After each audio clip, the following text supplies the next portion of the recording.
Someone better call the zookeepers because we've got a 4-way gorilla free-for-all. Hello everyone, welcome back to another video. My name is Matthew and today we're taking a look at 4 different Kong with B.E.A.S.T Glove figures from Playmates Toys. These are all part of the previously branded Godzilla Kong the New Empire branch, now rebranded as the Monsterverse. Well, technically went from Godzilla vs. Kong to the Monsterverse to Godzilla Kong the New Empire back to the Monsterverse. I know it's a very confusing thing, but it's licensing. You get it. Anyway, this is all 4 of Playmates' Kong with B.E.A.S.T Glove from that specific line on the 6-inch scale. So we're not taking a look at Titan Kong for when I don't own it, but we'll talk about that actually at the end towards this review.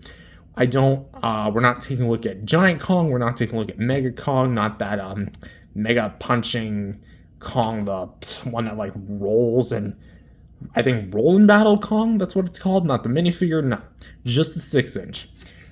So with that said, we're going to be taking a bit more of like a brief look because there is quite a lot of similarities to them, aside from that one being technically speaking the most unique. But he's here because he does include the B.E.A.S.T Glove and, you know, he does fit the bill. So with that said, 4 different variations of Kong. Let's go ahead and introduce them. This is the standard original 6-inch release base first wave Kong figure. This is the 2-pack Godzilla versus Shimo, Kong versus Skar King 2-pack, the one that like depicts him in the lava sequence. This one from the Ultimate Titan Battle Pack that depicts him in the final battle against, technically partnered with Godzilla against Shimo and Skar King in Rio de Janeiro. A little tied to the Amber's Godzilla show, season 22.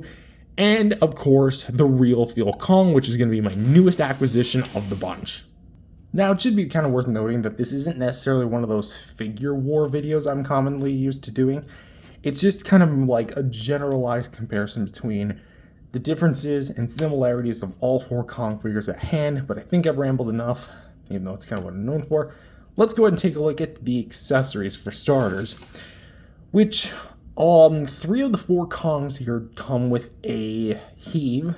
That is going to be the new design, the one that looks more like an insect. Of course, this is basically the same thing we've already taken a look at, like who knows how many times.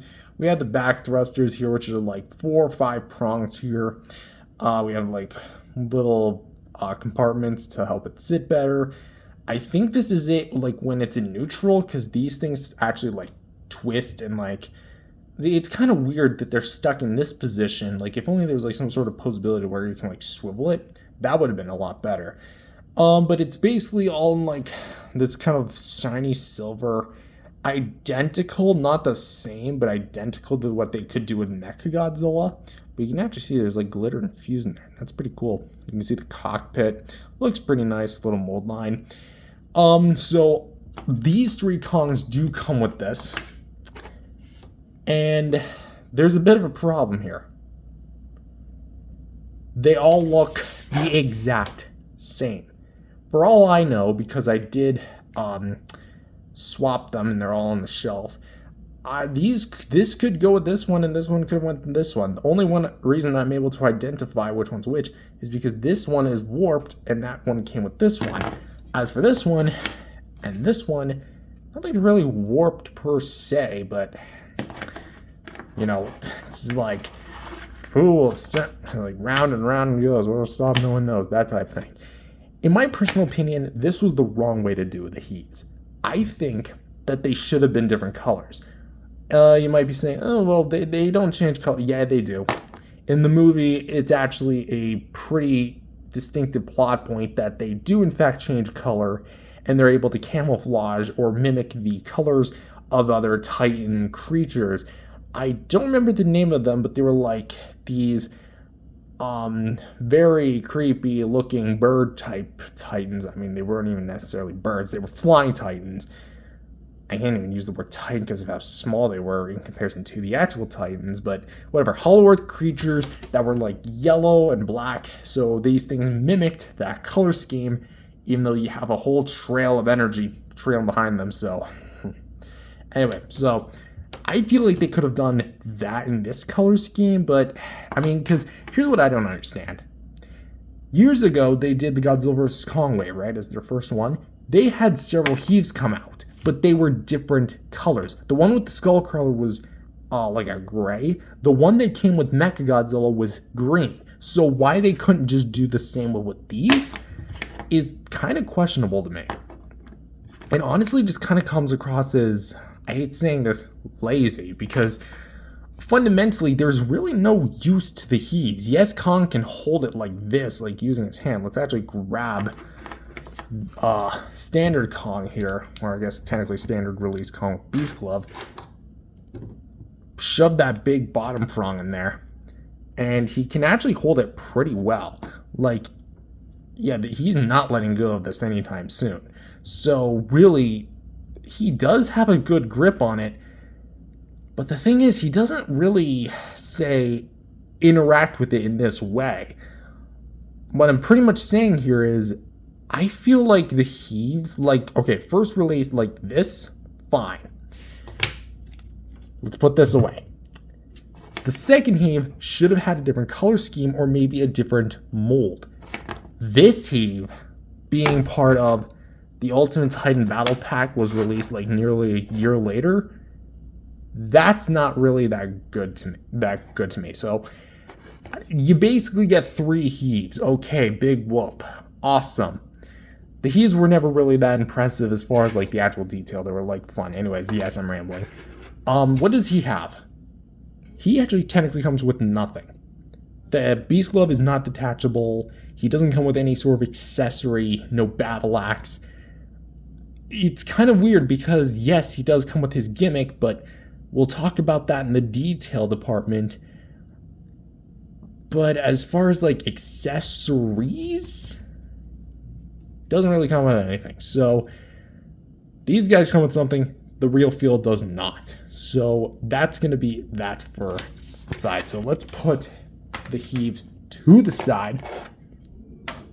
Now let's talk about the articulation. Which, yes, we're just going to go right to articulation. For the basic Kong with B.E.A.S.T Glove, we have a swivel at the head.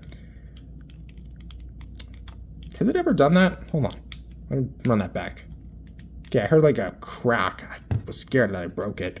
We have a swivel hinge at the shoulder, which we can go full 360 with. I feel like at this point, you've already seen my past videos. You already know what to expect, but if you haven't, I'll just recap it for you. Swivel hinge for this elbow, which you can go full 360 with. In case if you want to know which side's which, look at how far the elbow bends. There's there. And then there's this one, so you can tell this one's meant to go forward. Swivel here for the wrists, so you can go full 360. There you go. As for this one's a little bit tighter thanks to the just the joint stability. And this one, you do get a bit of a swivel plus a hinge, which is funny because on the bigger version, the giant one, you only just get the hinge. And of course, everything here is locked in because there's no cut because of the B.E.A.S.T Glove arm, which says kind of like a lot as far as the flexibility of Kong's arm at that point. Swivel hinge for the hip, swivel like that, and of course a hinge for the knee. Nothing really too spectacular there. Yeah, so as for the articulation, I think like first wave goes, he's probably second best, with the best probably being Skar King. I really feel like the waist should have moved, especially because there's a seam line here. Like, come on, please. I almost wish like there's a bootleg out there that could do this. I really wish there was. So yeah. As for the others, they basically feature the same thing. Swivel side to side. Pretty much the same standard joints, say, except for stuff about the paint, but again, we'll talk about that later. And for the real feel, he actually gets rid of a lot of the articulation in favor for his flocked material, which I will touch base on something that is pretty much a big issue with the flocked material, but you do get a swivel at the head, which you can do a full 360 with, swivel for the shoulders, and swivel for the hips. So technically speaking, this is like a size down variant of the Titan Kong, which I do intend on picking up, but like I may mention, we'll talk about that soon. Now for the part that I feel like deserves the most attention here, the sculpt and paint, of which the original B.E.A.S.T Glove Kong I originally praised for being the most well-detailed Playmates figure I've ever seen. Personally, I am still going to stand by that claim. I do love the mold on this thing. The fur detail is just not realistic, but super well defined here. There's really not like an area of this figure where there's fur that like actively looks bad. You do get a lot of the nice like fur fuzzy detail, like very shaggy, very ruggedy old detail. There's like a bit of like plastic left over from the molding process. Okay, big whoop. It's a $10 toy. I can kind of excuse that. The paint job is a real step up from the original 2020, technically 2020, but really just the 2021 Kong with Battle Axe, because that one had like a lot of problems with it being too dark. Here, I think for color scheme, they pretty much nailed it. And what I mean by that is they gave this thing a lighter color as far as the skin tone is concerned. Pretty well done eyes, minus like the googliness, and an updated mouth sculpt, which, hey, I'm not going to complain. That actually looks really nice. I will say I kind of wish it was fully painted, because in certain angles it's clear that's not. Almost looks like some sort of like candy or something. Anyways, yes, Skars make a return here. The B.E.A.S.T Glove, all in yellow, looks pretty gnarly. Pretty nice right there. And as you can see right here, there's a bit of a yellow strip. My only real gripe with it is that the inside here is not painted, as opposed to the outside here, which is more metallic painted. So you definitely get that a bit there. Also, the skin is literally the same color as the strap on his wrists, so like, or in his palm, sorry. So, I mean, come on. It's clear that it's overlooked. Though the printing of the detail here is really nice. What I am also pretty much a fan of is actually the scarring that Playmates included. Yeah, this was not part of the original design, but it is more of like a stylistic take. I do enjoy that. So you do get like some extra scarring there and there. I do believe somewhere else. I'm trying to like recall correctly where it was, because there's like a third one I could have sworn. Maybe I'm just having like a big Mandela effect. Guess I'm having a Mandela effect. Anyway, yes. So for the actual detail and paint, this was like basically its step up, at least in my personal opinion. The Kong first repaint was, in some ways, I can't really say it's an improvement, but it did give it a lot more color, because you do get the base glove, pretty much like the base paint has made a return. The gray has, the detail has, the B.E.A.S.T Glove has, okay. But everything that's added is going to be warm colors, again, kind of meant to simulate that more warm environment. Which is funny because that was before you got the B.E.A.S.T Glove, so technically they used the wrong Kong design, didn't they? Anyway, so for this one, which if I remember correctly, there are different versions of this figure. This is the one I have.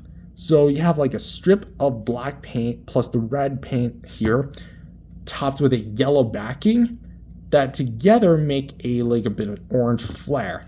There is a bit of scuffage on mine. I don't know if that's from me or if that's from the actual like figure.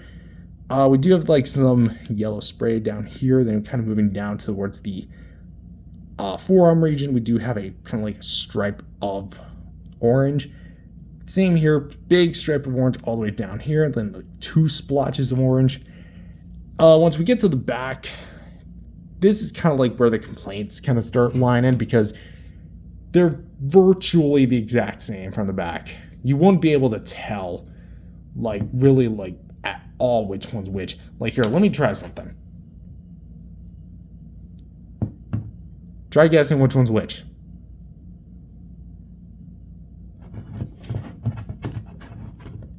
Were you right? Anyway, so yeah, that's kind of it, because essentially this Kong is literally just this one, but with different paint on the front. Nothing really to write home about there.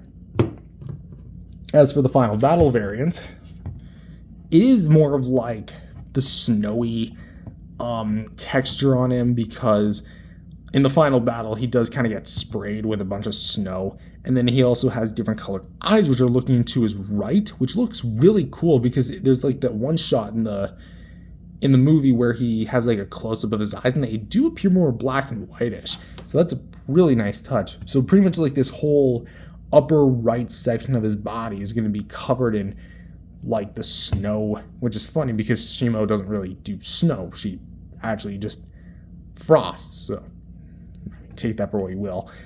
And unlike the other repaint, this one's actually painted from the back, which is really nice. Also, you do get it on the B.E.A.S.T Glove, which is funny because Shimo did hit about here, because so if you have your Shimo figure blasting away at Kong here, that technically does make it a bit accurate. This arm pretty much has nothing on it aside from the pre-existing paint and detail. And then you have this and this, which are going to be of the same spray you do get there. And that's pretty much all there is to say. That's probably the most unique repaint. As for the real feel, they actually do change some things. So they do keep the B.E.A.S.T Glove in its detail with the like the gears and everything, and of course the hard plastic. And of course we do get the pecs and the face. It does utilize a different head sculpt, the same one that has the Battle Axe Kong, from the specific movie line. And I do like how they do decide to differentiate. And of course the wrists and the feet do make a return in their respective colors. And what's important to note is that there are screw holes at the back of it, so take that for what you will. As for like the detail being lost in translation, I can't really say it's lost because there's actually quite a bit of detail and I do dig it. What's the figure's main problem is, circling back to articulation, is that the flocked material, whenever you go to move it,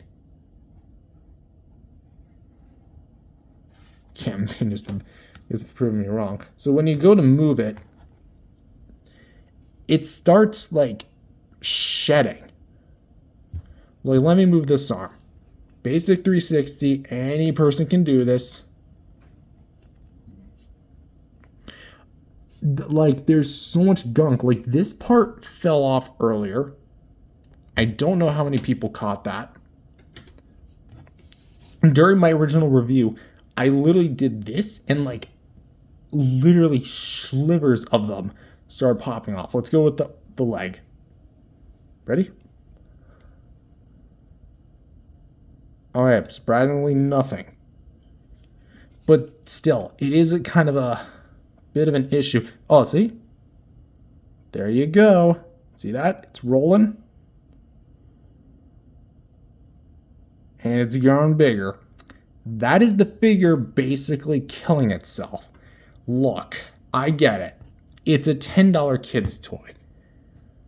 But the flocked material was really not well thought through. Especially because, like, again, the straps are the exact same material as the fur itself. Like, this, really? That doesn't make sense to me at all.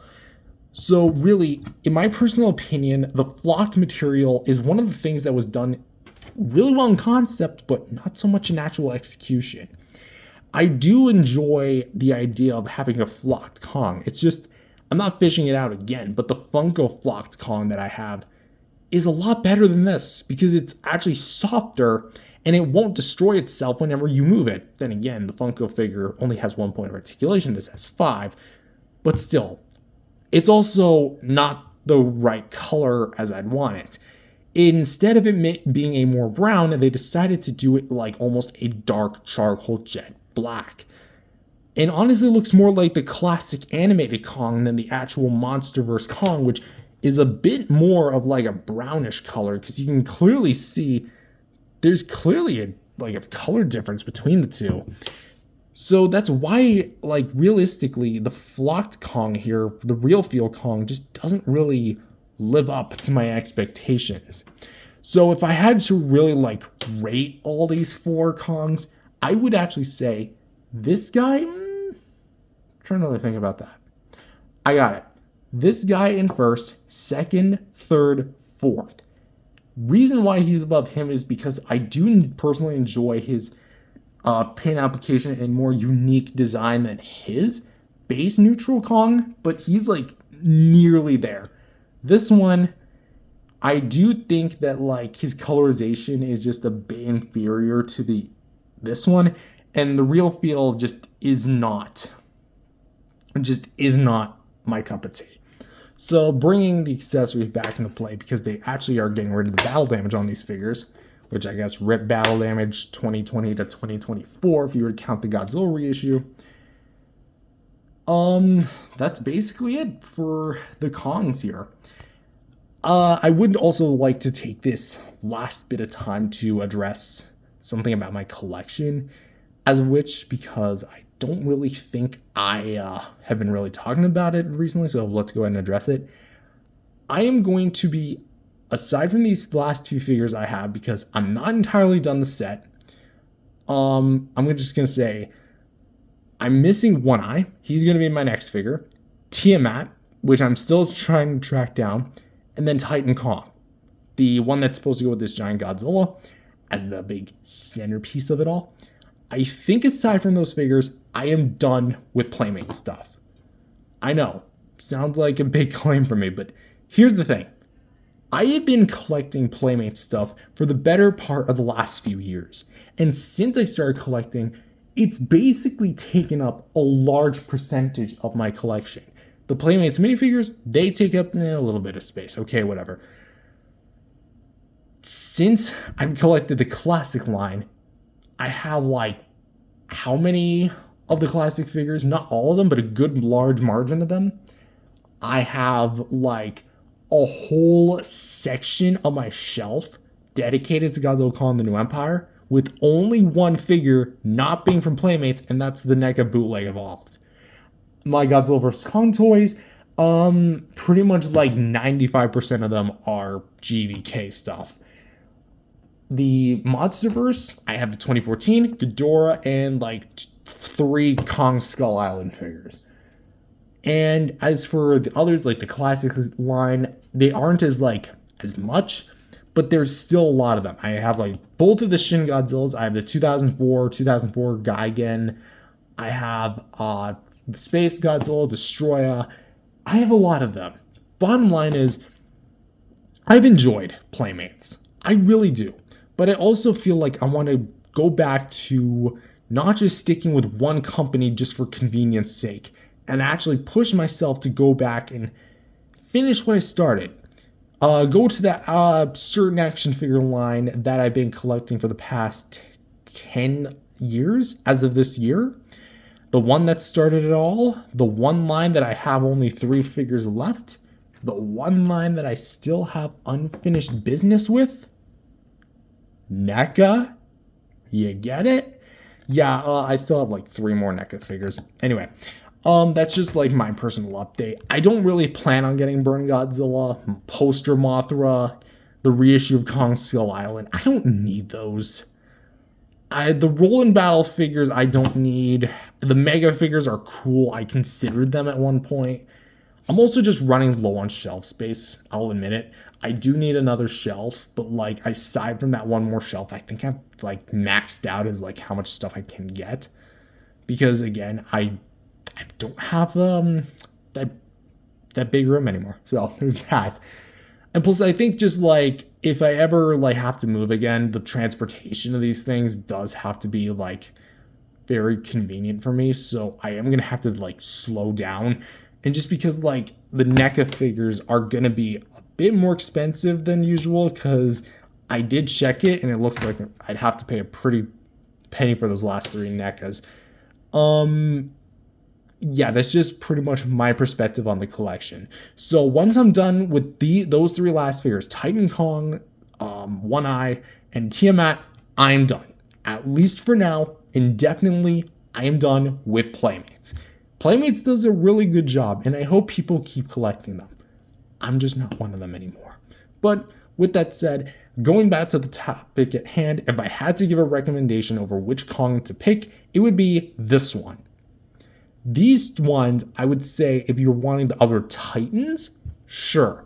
If you want a more scene-specific set, go with this one. If you want just something that gives you like all the major Titans, Godzilla, Shimo, Skar King, Kong, and Mothra, this one is the one to get. If you want something that's gimmicky, go with this one, even though he doesn't really do his gimmick well. So if you want a flocked Kong, I say scrap this one, go with the flocked version of the Funko Pop. Anyways, that's all I have for this video. If you enjoyed it, leave a like, subscribe, and I'll see you guys in the next video. Peace out, everyone.